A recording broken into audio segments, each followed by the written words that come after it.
Hello students, good morning. Hindi score with BR channel पर आपका स्वागत है। आज मैं आपके लिए लेकर आई हूँ क्लास 12th का चैप्टर 1 भक्तिनी पाठ की प्रश्नोत्तर।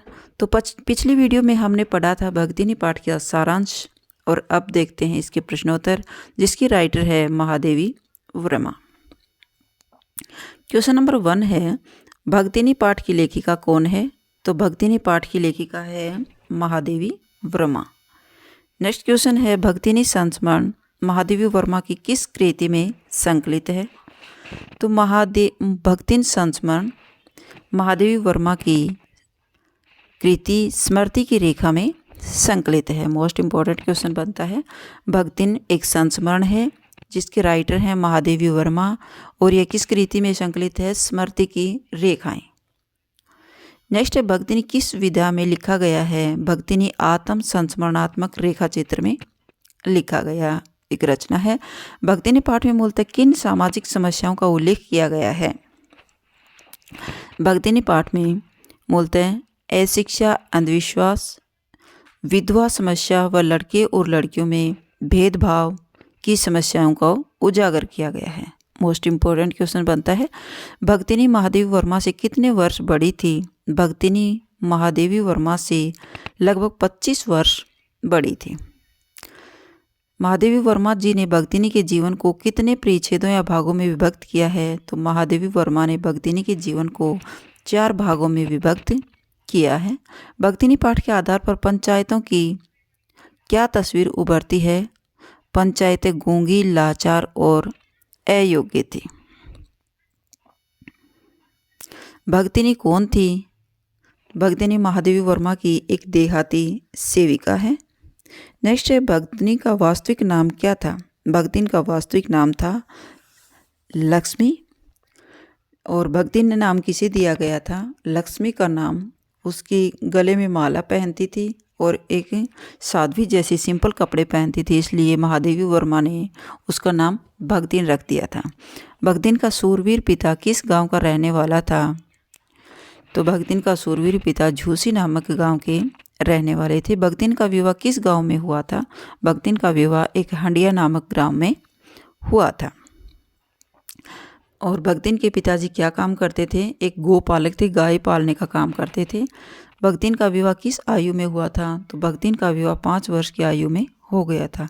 भक्तिन का गोना किस उम्र में हुआ था? भक्तिन का गोना 9 वर्ष की उम्र में हो गया था। उसकी सौतेली माँ ने उसकी छोटी उम्र में ही उसका गोना कर दिया था। भक्तिनी की कितनी जेठानियाँ थी? भक्तिनी की 2 जेठानियाँ थी। भक्तिनी का कद व आँखें कैसी थी? भक्तिनी का कद व आँखें, भक्तिनी की आँखें छोटी थी और कद भी छोटा था। भक्तिन की पति की मृत्यु के समय भक्तिन की उम्र कितनी थी? तो उस समय भक्तिन 29 वर्ष की थी।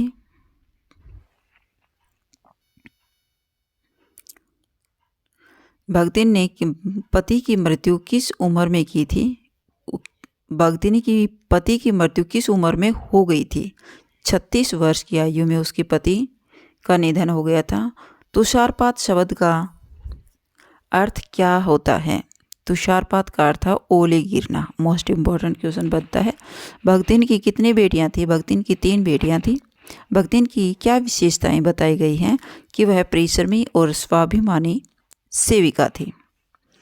भक्तिन में कौन सा भाव प्रबल था? भक्तिन में स्वाभिमान का भाव प्रबल था। पाठ के अनुसार खोटे सिखों की टकसाल का क्या अर्थ है? तो पाठ के अनुसार खोटे सिक्कों की टकसाल का अर्थ है कन्याओं को जन्म देने वाली महिला या पत्नी। तो छोटे सिक्कों की टकसाल किसे कहा गया है? यहाँ लक्ष्मी को कहा गया है।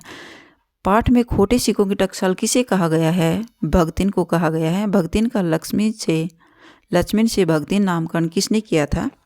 तो ये भक्तिन नाम किसने रखा था? महादेवी वर्मा ने, क्योंकि वो महादेवी वर्मा की सेवा करती थी। महादेवी वर्मा जी ने लक्ष्मण को भक्तिन कहना क्यों आरंभ कर दिया था? क्योंकि वह गले में कंठी माला को देख करके गले में वो माला पहनती थी, जिसके कारण उसको भक्तिनी नाम रख दिया गया था। भक्तिनी ने लेखिका से क्या प्रार्थना की थी कि उसे वास्तविक नाम लक्ष्मी से न बुलाने की प्रार्थना की थी। लक्ष्मी ने लेखिका से उसका असली नाम न प्रयोग करने की विनती क्यों की थी? क्योंकि वह अपने नाम के विपरीत बहुत गरीब थी, इसलिए उसको अपने नाम से भी नफरत हो गई थी। वो नहीं चाहती थी कि मुझे कोई लक्ष्मी के नाम से पुकारे, क्योंकि वह बहुत गरीब थी।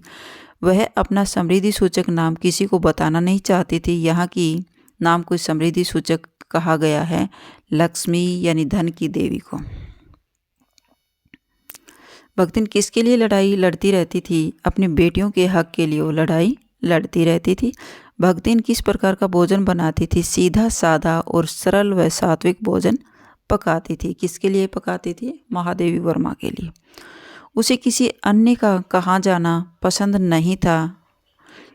वह नहीं चाहती थी कोई अन्य महादेवी वर्मा की रसोई में घुसे।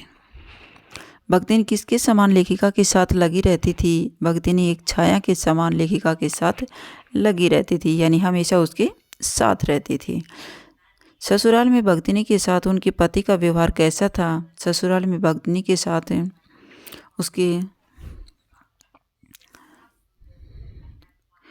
उसके पति का व्यवहार बहुत अच्छा था। भक्तिन घर वालों की अपेक्षा के बाद भी सौभाग्यशाली क्यों थी? क्योंकि उसका पति उसे कभी नहीं डांटता था और उसके साथ अभद्र व्यवहार नहीं करता था। भक्तिन अपने पति को क्या संबोधित कर याद करती थी? बूढ़ऊ के नाम से संबोधित करती थी। बूढ़ऊ। वह बड़े बाप की बड़ी बात वाली बेटी को पहचानता था। यह कथन किसके लिए कहा गया था? भक्तिनी के पति के लिए कहा गया था। जेठानियाँ भक्तिनी के साथ कैसा व्यवहार करती थी? जेठानियाँ भक्तिनी के साथ क्रूरता भरा व्यवहार करती थी। भक्तिनी को दूसरा विवाह करने के लिए कौन उकसाता था? भक्तिनी को दूसरा विवाह करने के लिए जेठ जेठानियाँ उकसाते रहते थे। भक्तिनी के ससुराल वालों ने उसके पति की मृत्यु के बाद उसे पुनर्विवाह करने के लिए क्यों कहा? ताकि वो भक्तिनी का घर, जमीन व संपत्ति हड़प सके। तो वो उसकी बेटी का दूसरी शादी क्यों करना चाहते थे, या फिर भक्तिनी की भी वो दूसरी शादी क्यों करना चाहते थे? क्योंकि वो अपना घर बार छोड़ करके वहाँ से चली जाए और उसकी ज़मीन संपत्ति को वो हड़प लें। हमारा समाज विधवाओं के साथ कैसा व्यवहार करता है? हमारा समाज विधवाओं के साथ असम्मानपूर्ण व्यवहार करता है। 3 कमाऊ वीरों की विधात्री, जन्म देने वाली माँ बनकर, मचिया के ऊपर पुरखिन बुजुर्ग पूर्वज महिला बनकर कौन विराजमान रहती थी? भक्तिनी की सास रहती थी। भक्तिनी की जेठानियाँ आपस में बैठकर कैसी चर्चा करती थी? लोक चर्चा करती थी। भक्तिनी के हरे भरे खेत, मोटी ताजी गाय, भैंस और फलों से लदे पेड़ों को देखकर किसके मुंह में पानी आ जाता था? तो भक्तिनी के हरे भरे खेत, मोटी ताजी गाय और भैंस और फलों को लदे पेड़ों को देख कर के उसके जेठ जेठानी के मुंह में पानी आ जाता था, क्योंकि वो सब उसका हड़पना चाहते थे। सास ने भक्तिनी को उनके पिता की मृत्यु की खबर क्यों नहीं दी? क्योंकि रोने धोने की अपशकुन से बचने के लिए उसकी सास ने उसके पिता की मृत्यु का समाचार भी उसे नहीं दिया। भक्तिनी के आने के बाद महादेवी वर्मा अपने आप को क्या मानने लगी थी? एक देहाती मानने लगी थी अपने आप को, क्योंकि वो भक्तिनी देहाती औरत थी, तो उसको अपने आप को महादेवी वर्मा ने उसके अनुसार ही ढाल लिया था, तो वह अपने आप को देहाती मानती थी। भक्तिनी का परम कर्तव्य क्या था? भक्तिनी का परम कर्तव्य था हर प्रकार से लेखिका को खुश रखना। सेवक धर्म में भक्तिनी की तुलना किससे की गई है? सेवक धर्म में भक्तिनी की तुलना हनुमान जी से की गई है। जिस प्रकार हनुमान जी सीता और राम की सेवा करते हैं, वैसे ही भक्तिनी अपने महादेवी वर्मा की सेवा में लगी रहती थी। भक्तिनी के संदर्भ में हनुमान जी का उल्लेख क्यों हुआ है? सेवा भाव के लिए हनुमान जी का प्रयोग किया गया है। लेखिका को भक्तिनी क्या मानने लगी थी? लेखिका को भक्तिनी अपनी संरक्षिका मानने लगी थी। नेक्स्ट है, भक्तिनी लेखिका को बिना बताए घर में बिखरे हुए पैसों को उठाकर कहाँ रख देती थी? भंडार गृह की मटकी में रख देती थी। किस रहस्य के बारे में पूछे जाने पर वह शस्त्रार्थ शास्त्रार्थ की चुनौती दे डालती थी कि इधर उधर पड़े पैसों को भंडार गृह की मटकी में रखने के संबंध में वह क्या कहती थी कि वह शास्त्रार्थ की चुनौती देती थी कि शास्त्रों में भी ये बताया गया है कि धन को संभाल कर रखना चाहिए। भक्तिनी के शास्त्रार्थ की चुनौती को स्वीकार करना किसके लिए भी संभव नहीं था, तर्क शिरोमणि के लिए भी संभव नहीं था। भक्तिनी को किस बात का दुख होता था? भक्तिनी को चित्रकला और कविता लिखने के दौरान लेखिका को किसी प्रकार की कोई सहायता न कर पाने पर उसे दुख होता था। लेखिका के देर रात तक काम करते वक्त भक्तिनी कहाँ बैठी रहती थी? जमीन में दरी बिछाकर वो महादेवी वर्मा के पास ही बैठी रहती थी। लेखिका के देर रात तक काम करते वक्त भक्तिनी उनके सामने बैठकर क्या करती थी? उन्हें क्रियात्मक सहयोग देती रहती थी। लेखिका की भक्तिनी के साथ किस प्रकार का संबंध बन गया था? लेखिका की भक्तिनी को अपने ही परिवार का सदस्य मान लिया गया था। भक्तिनी धीरे धीरे लेखिका को किस तरह लगने लगी थी? एक अभिभावक की तरह उसे महादेवी वर्मा को लगने लगी थी। अजिया ससुर किसे कहते हैं? अजिया ससुर किसे कहा जाता है? पति के दादा को अजिया ससुर के नाम से जाना जाता है। भक्तिन बिना पढ़े ही पढ़ने वालों को क्या बन गई थी? भक्तिन बिना पढ़े ही पढ़ने वालों की गुरु बन गई थी। नेक्स्ट है भक्तिनी लेखिका को कैसी चाय बनाकर देती थी? भक्तिनी लेखिका को तुलसी की चाय बनाकर देती थी। भक्तिनी लेखिका को दही का शरबत या तुलसी की चाय कब बनाकर देती थी? जब वह बहुत सुस्त होती थी तब वह उसके लिए तुलसी की चाय बनाकर देती थी। किस बेटी के पति को भक्तिनी ने घर दामाद बनाया था? बड़ी बेटी के पति को भक्तिनी ने अपना घर दामाद बनाया था। बड़े दामाद की मृत्यु के बाद जिठोत ने भक्तिनी की बेटी से विवाह करने के लिए किसे बुलाया था? अपने तीतर लड़ाने वाले साले से वो शादी करना चाहते थे, इसलिए उसको बुला लिया था। युवक जिठोत के साले के गाल पर युवती भक्तिन की बेटी के 5 अंगुलियों के निशान किस बात के गवाह थे? तीतरबाज युवक दोषी था, इसलिए उसकी बड़ी बेटी ने जम करके उसके मुंह पर तमाचा मारा था। भक्तिनी की विधवा बेटी के न चाहने पर भी उसका दूसरा विवाह कैसे हुआ? धोखे से किया गया था। नेक्स्ट है भक्तिनी की बेटी और जेठ के साले के लिए पंचों ने क्या फैसला सुनाया कि दोनों को पति पत्नी माना जाएगा, यानी उनकी शादी करवा दी गई थी। भक्तिनी की बेटी के संबंध में पंचों का फैसला कैसा था? भक्तिनी की बेटी के संबंध में पंचों का फैसला दुर्भाग्यपूर्ण था, अन्यायपूर्ण था और एक तरफा था, क्योंकि उसके जेठ जेठानी भी यही चाहते थे। बेमेल विवाह का क्या परिणाम हुआ? दोनों में अनबन का कारण बना रहा। बेटी के दूसरे विवाह के बाद भक्तिन की आर्थिक स्थिति कैसी हो गई थी? बहुत खराब हो गई थी। उससे पहले उसकी आर्थिक स्थिति अच्छी थी, लेकिन वो एक तीतरबाज जो जमाई था वो उसका पूरा धन हड़प लिया था। लगान न चुका पाने के कारण भक्तिन को क्या सजा मिली थी? उसे दिन भर धूप में खड़ा रहना पड़ा था। किसको? भक्तिन को। भक्तिनी ने दुखी होकर क्या किया? गांव छोड़कर नौकरी के लिए शहर का रुख बना लिया। अपमानित होने के बाद अकेले ही गांव छोड़कर नौकरी के लिए शहर का रुख करना भक्तिनी के स्वभाव की कौन सी विशेषता बताता है? स्वाभिमानी और मेहनती की विशेषता दर्शाता है। नेक्स्ट क्वेश्चन है भक्तिन के जीवन के किस परिच्छेद को अंतिम परिच्छेद कहा जाता है? चौथे परिच्छेद को अंतिम परिच्छेद कहा जाता है। चौथे परिच्छेद कब शुरू होता है? लेखिका के घर नौकरी करने के बाद उसका चौथा परिच्छेद शुरू होता है। नेक्स्ट है पहले दिन भक्तिनी ने लेखिका को खाने में क्या दिया था? पहले दिन भक्तिनी ने लेखिका को गाढ़ी दाल और 4 मोटी रोटियां परोस दी थी। लेखिका ने क्या क्या खाया? थोड़ी दाल और सिर्फ 1 रोटी। तो लेखिका ने उसमें से सिर्फ 1 रोटी खाई और थोड़ी सी दाल खाई। लेखिका ने यह किसके लिए कहा है? टेढ़ी खीर है और दूसरों को अपने अनुसार बना लेना चाहती है। यह सब भक्तिनी के लिए कहा था और वह हर बात खुद न मानने की बजाय अपनी बात ही दूसरों से मनवा लेती थी। भक्तिन का बनाया देहाती खाना खाकर लेखिका को खुद को क्या कहने लगी थी? अपने आप को देहातिन ही समझने लगी थी। सिर घुटाना का क्या अर्थ है? सिर घुटाना का अर्थ है सिर के बाल उतरवाना। सिर घुटाना नहीं है, सिर मुंडाना है भैया।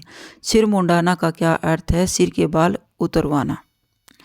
भक्तिनी की हर वीरवार होने वाली सिर मुंडाना प्रक्रिया को लेखिका ने क्या नाम दिया? बाल चूड़ाकरम का बाल चूड़ाकरम का नाम दिया गया था कि वो हर वीरवार को अपना सिर मुंडन करवाती थी। तीर्थ हुए मुंडाई सिद्ध किसका कथन है? तीर्थ गए मुंडाई सिद्ध में भक्तिनी का कथन है। लेखिका के मित्र व संबंधियों को भक्तिनी कैसे याद करती थी? अपने अपभ्रंश नामों से लेखिका के मित्रों को या संबंधियों को भक्तिनी याद करती थी। भक्तिनी लंबे बाल वालों को क्या कहती थी? भक्तिनी लंबे बाल वालों को कवि कहती थी। भक्तिनी किस से सबसे ज़्यादा डरती थी? जेल या कारागार जाने से सबसे अधिक डरती थी। भक्तिनी जेल जाने से डरती थी, परंतु लेखिका के जेल जाने पर वह क्या करना चाहती थी? उनके साथ ही जेल जाना चाहती थी। हर हालत में वो लेखिका के साथ रहना चाहती थी। लेखिका के साथ जेल जाने के लिए वह किससे लड़ने को तैयार थी? वाइसराय लॉर्ड से लड़ने के लिए भी तैयार हो गई थी।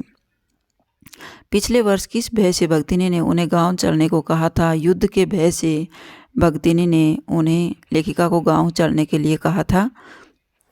नेक्स्ट है छात्रावास की लड़कियों के लिए भक्तिनी क्या बना दिया करती थी? चाय नाश्ता बना देती थी। नेक्स्ट क्वेश्चन है पहाड़ी तंग रास्तों में या बद्री केदार के दुर्गम मार्ग में भ्रमण के समय भक्तिनी लेखिका के कहाँ रहती थी? भक्तिनी से आगे होकर के चलती थी।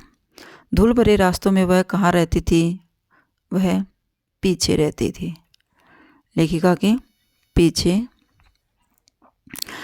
लोगों के यह पूछने पर कि वो लेखिका के यहाँ कितने समय से रहती है, भक्तिनी उन्हें क्या जवाब देती थी कि पिछले 50 वर्ष से वो हमेशा लक्ष्मी के साथ लेखिका के साथ ही रहती है। भक्तिनी की कहानी को लेखिका अधूरी क्यों रखना चाहती थी? क्योंकि वह भक्तिनी को खोना नहीं चाहती थी। लेखिका भी चाहती थी कि भक्तिनी हमेशा मेरे पास ही रहे। भक्तिनी की कहानी अधूरी है, पर उसे खोकर मैं इसे पूरा नहीं करना चाहती। लेखिका के इस कथन के पीछे क्या कारण है? भक्तिनी के अंत को स्वीकार न करना। भक्तिनी कहती थी कि वे बुलावे को हम दोनों में से कोई भी ठुकरा नहीं पाएगा। कौन से बुलावे को? मौत के बुलावे को। कुकुरी बिलारी का क्या अर्थ है? कुकुरी बिलारी का अर्थ है कुत्ता और बिल्ली। कुकुरी यानी कुत्ता, बिलारी का अर्थ है बिल्ली। सोना, बसंत और गोधुली कौन है? सोना, बसंत और गोधुली हिरनी, कुत्ता और बिल्ली के नाम हैं जो महादेवी ने पाल रखे थे। देहातिन वृद्धा किसे कहा गया है? भक्तिनी को देहातिन वृद्धा कहा गया है। गांव में भक्तिनी लकड़ी रखने के मचान पर धान के पुआल से क्या बनाना चाहती थी? सोने का स्थान बनाना चाहती थी। नेक्स्ट है भक्तिनी ने कितने रुपए छुपाकर गांव में रखे थे? 5 बीसी और 5 रुपया छुपा करके गांव में रखे थे। किसके बल पर भक्तिनी अपने जीवन के संघर्ष को जीत गई थी? अपने मेहनत व स्वाभिमान के बल पर भक्तिनी अपने जीवन के संघर्ष को जीत गई थी। लेखिका के लिए आंगन में खिलने वाला गुलाब और आम लेखक आम सेवक क्यों नहीं थे? लेखिका के लिए आंगन में खिलने वाले गुलाब और आम सेवक क्यों नहीं थे? क्योंकि इनका अपना स्वतंत्र अस्तित्व होता है। आम और गुलाब की समानता किससे की गई है? आम और गुलाब की समानता अंधेरे और उजाले से की गई है। पर जैसे मेरे नाम की विशालता मेरे लिए दुर्वह है, इस पंक्ति में मेरे शब्द किसके लिए प्रयुक्त हुए हैं? लेखिका के लिए प्रयुक्त हुए हैं।